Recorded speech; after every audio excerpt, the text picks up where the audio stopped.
Hi, this is Jayanthi. இந்த festive சீசனுக்கு ஒரு ஸ்வீட் பண்ணி காட்டலான்ட்டு இருக்கேன். அது எப்படி பண்ணுறதுன்னு பார்க்குறதுக்கு முன்னாடி எங்களுடைய சேனலை சப்ஸ்கிரைப் பண்ணாதவங்க சப்ஸ்கிரைப் பண்ணிவிடுங்க. அதுக்கு பக்கத்தில் இருக்க அந்த பெல் ஐக்கானை கிளிக் பண்ணி வச்சுக்கோங்க. அப்போ தான் நாங்கள் வீடியோஸ் போட்ட உடனே உங்களுக்கு நோட்டிஃபிகேஷன் வரும். இந்த வீடியோ பிடிச்சிருந்ததுன்னா லைக் பண்ண மறந்துடாதீங்க. இப்போ எப்படி பண்ணுறது பார்க்கலாமா?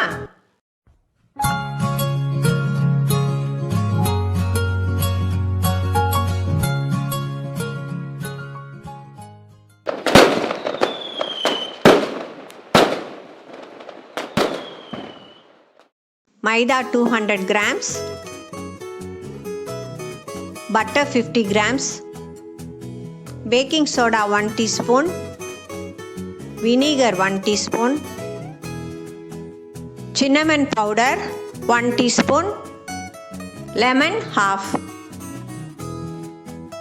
sugar 100 grams, rose essence 1 teaspoon, oil 200 ml, salt 1 teaspoon. Sweet செய்கிறதுக்கு நான் 200 grams மைதா எடுத்திருக்கேன். அதை ஒரு மிக்சிங் பவுலில் போட்டுக்கலாம். நம்ம எப்போதும் ஸ்கொயராக ரவுண்டாக தானே ஸ்வீட் பண்ணுவோம். இந்த ஃபெஸ்டிவல் டைமில் டிஃப்ரெண்ட்டாக செய்யலாம். அது எப்படின்னு பாருங்கள். இதில் ஒரு 50 grams பட்டரை மெல்ட் பண்ணி வச்சுருக்கேன். அதையும் இதில் ஊற்றிக்கிறேன். 1 டீஸ்பூன் அளவுக்கு சால்ட் எடுத்து வச்சுருக்கேன். அதையும் இதில் போட்டுக்கலாம். இப்போ 1 டீஸ்பூன் பேக்கிங் சோடா போட்டுக்கிறேன். பேக்கிங் சோடா போட்டாக்கா நல்லா சாஃப்டாக வரும். ஒரு துண்டு பட்டையை நான் சுகரோட நல்லா பவுடர் பண்ணி வச்சுருக்கேன். அதையும் இதில் போட்டுக்கலாம். அப்புறம் 1 டீஸ்பூன் அளவுக்கு வினிகர் ஊற்றிக்கிறேன். நான் எந்த ஃபுட் கலரும் போடல. கலருக்காக நான் பீட்ரூட்டை நல்லா கான்சன்ட்ரேட்டடாக அரைச்சி வச்சுருக்கேன். தண்ணி ஊற்றாமல் அந்த ஜூஸையும் இதில் ஊற்றி நம்ம நல்லா இதை மிக்ஸ் பண்ணிக்கலாம்.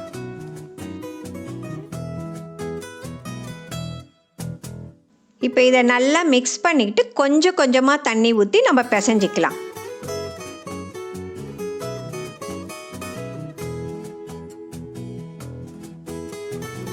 இப்போ இதை நம்ம சப்பாத்தி மாவு பதத்துக்கு பிசைஞ்சு ஒரு துணி போட்டு கவர் பண்ணி ஒரு 30 minutes நம்ம தனியாக எடுத்து வச்சிடலாம்.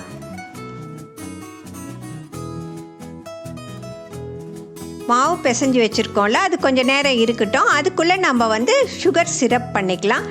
சுகர் சிரப் பண்ணுறதுக்கு நான் ஒரு பாத்திரத்தில் 1 கப் அளவுக்கு சுகர் எடுத்துக்கிறேன். 1 கப் அளவுக்குனா 100 grams. நம்ம 200 grams மாவு எடுத்துருக்குறோம்ல, அதுக்கு நம்ம 100 grams எடுத்தால் போதும் இந்த சிரப்புக்கு. அதை எடுத்து இந்த பாத்திரத்தில் போட்டுக்கிறேன். இப்போ 1.25 கப் அளவுக்கு நான் தண்ணி ஊற்றிக்கிறேன். நம்ம தேவைப்பட்டால் நம்ம இன்னும் கொஞ்சம் தண்ணி வேணும்னா ஊற்றிக்கலாம். அப்புறம் இப்போ ஸ்டவ்வை கொளுத்தி நம்ம இதை காய்ச்சிக்கலாம். இந்த சுகர் நல்லா கரையணும். கம்ப்ளீட்டாக கரையிற வரைக்கும் நம்ம ஸ்டேர் பண்ணி விட்டுக்கிட்டே இருக்கணும். இதுக்கு கொஞ்சம் தண்ணி தேவைப்படுற மாதிரி இருக்குது. நான் கொஞ்சம் ஊற்றிக்கிறேன். இதில்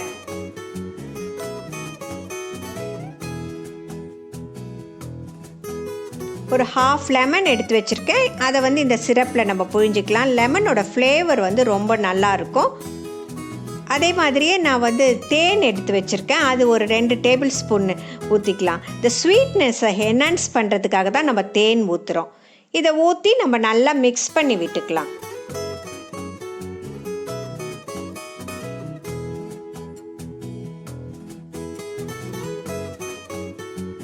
ஒரு சிரப் ரெடி ஆகிடுச்சு. நம்ம அதை தனியாக எடுத்து வச்சுக்கலாம்.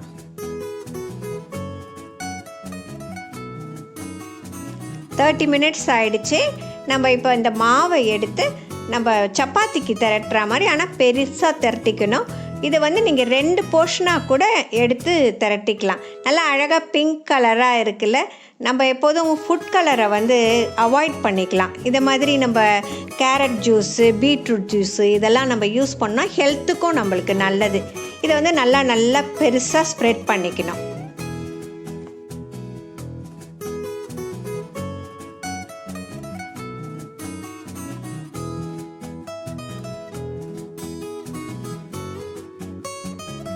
இந்த மாதிரி ஒரு ஷீட் மாதிரி நல்லா நீங்கள் பெருசாக திரட்டிக்குங்க. இந்த மாதிரி மெலிசாக இருந்தால் போதும். ரொம்பவும் மெலிசாக இருக்கக்கூடாது, ரொம்பவும் திக்காக இருக்கக்கூடாது. மீடியம் சைஸாக நீங்கள் நல்லா திரட்டி எடுத்துக்குங்க. இதே மாதிரி ஒரு கிளாஸை எடுத்து நான் பண்ணுற மாதிரியே நீங்கள் அப்படியே ரவுண்டாக வெட்டி எடுத்துக்கோங்க.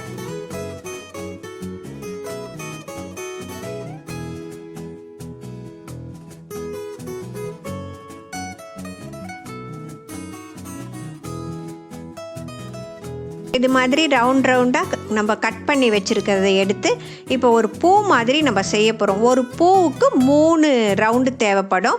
இப்போ நான் பண்ணுற மாதிரியே உள்ளார 2 இப்படி மடிச்சுக்குங்க. உள்ளார வந்து கொஞ்சம் தண்ணியை நேராக ஸ்ட்ரெயிட்டாக ஒரு கோடு மாதிரி நீங்கள் தடவிக்கிட்டு ஒரு ரவுண்டு மேலேயும் மடித்து ஒன்று மேலே ஒன்று வச்சுக்குங்க.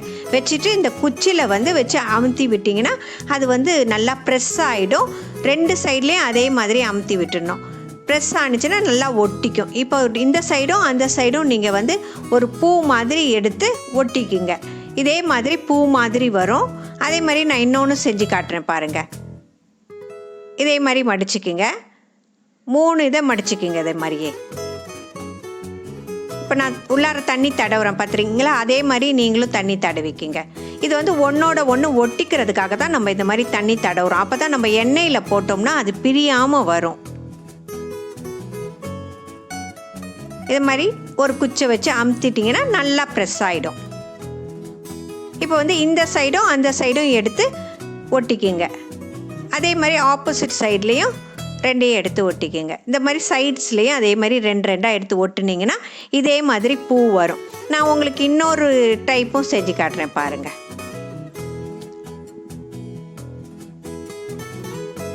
நல்லா நீங்கள் தண்ணி வச்சு ஒட்டிட்டிங்கன்னா நல்லா மைதா மாவுனால நல்லா அழகாக ஒட்டிக்கும், பிரிஞ்சே வராது. இப்போ ஒரே ஒரு இதை எடுத்து இப்படி எதழ் மாதிரி கூட நீங்கள் ரோசஸ் மாதிரி கூட செஞ்சுக்கலாம். அது கூட ஈஸியாக இருக்கும். அதுக்கும் நீங்கள் அதை மாதிரி தண்ணி தொட்டு அழகாக கோன் மாதிரி இப்படி சுருட்டினீங்கன்னா அழகாக ஒரு ரோஸ் மாதிரி வரும். இப்போ இதை பொரிச்சு எடுக்கிறதுக்கு நம்ம ஒரு வாணலை வச்சுக்கலாம். கடாய் நல்லா ஹீட் ஆகிடுச்சு. அதுக்கு ஒரு 200 ml எண்ணெய் ஊற்றிக்கிறேன். இந்த சிரப்புக்கு வந்து நான் ரோஸ் எசன்ஸ் எடுத்து வச்சுருக்கேன். அதை வந்து 1 டீஸ்பூன் ஊற்றி அதை மிக்ஸ் பண்ணி விட்டுக்கலாம். எண்ணெய் நல்லா காஞ்சிடுச்சு. நம்ம வந்து இப்போ இந்த பூவெல்லாம் போட்டு பொரித்து எடுத்துக்கலாம். கொஞ்சம் கொஞ்சமாக போட்டு பொரித்து எடுத்துக்குங்க. இதை வந்து பெரட்டியெல்லாம் உடனே விடாதீங்க. இதை வந்து நான் பண்ணுற மாதிரி அந்த கொஞ்சம் கொஞ்சமாக எண்ணெய் எடுத்து மேலே ஊற்றி பொரிச்சு எடுத்துக்கோங்க. நல்லா ஃப்ரை ஆகிடுச்சுன்னா இது மேலே பபிள்ஸாக வரும். அதை பார்த்தாலே உங்களுக்கு தெரியும் நல்லா வெந்திருக்குதுன்னுட்டு. நீங்கள் வந்து அழகாக அதை பெரட்டி போட்டு இது பண்ணி எடுத்துக்கலாம். இந்த கலர் மாறாமல் நீங்கள் வந்து ஃப்ரை பண்ணி எடுக்கணும். இந்த பிங்க் கலர் மாறக்கூடாது. ரொம்ப நேரம் விட்டிங்கன்னா ப்ரௌன் கலர் ஆகிடும். நான் பொரிச்சு எடுக்கிற மாதிரியே நீங்கள் எல்லாத்தையும் இதே மாதிரியே பொரிச்சு எடுத்துக்கோங்க. இப்போ வந்து நம்ம இந்த சிரப்பில் போட்டு ஒரு 10 minutes வெயிட் பண்ணி அதுக்கப்புறம் சர்வ் பண்ணலாம். உங்களுக்கு இந்த ஸ்வீட்னஸ் பத்தலைன்னா நீங்கள் வந்து சுகர் பவுடரை அதுக்கு மேலே தூவி சர்வ் பண்ணிக்கலாம். ரொம்ப அழகாக பியூட்டிஃபுல்லாக வந்திருக்கு பார்த்தீங்களா? ஃப்ளவர் ஸ்வீட் எப்படி இருந்தது? நல்லா இருந்ததா?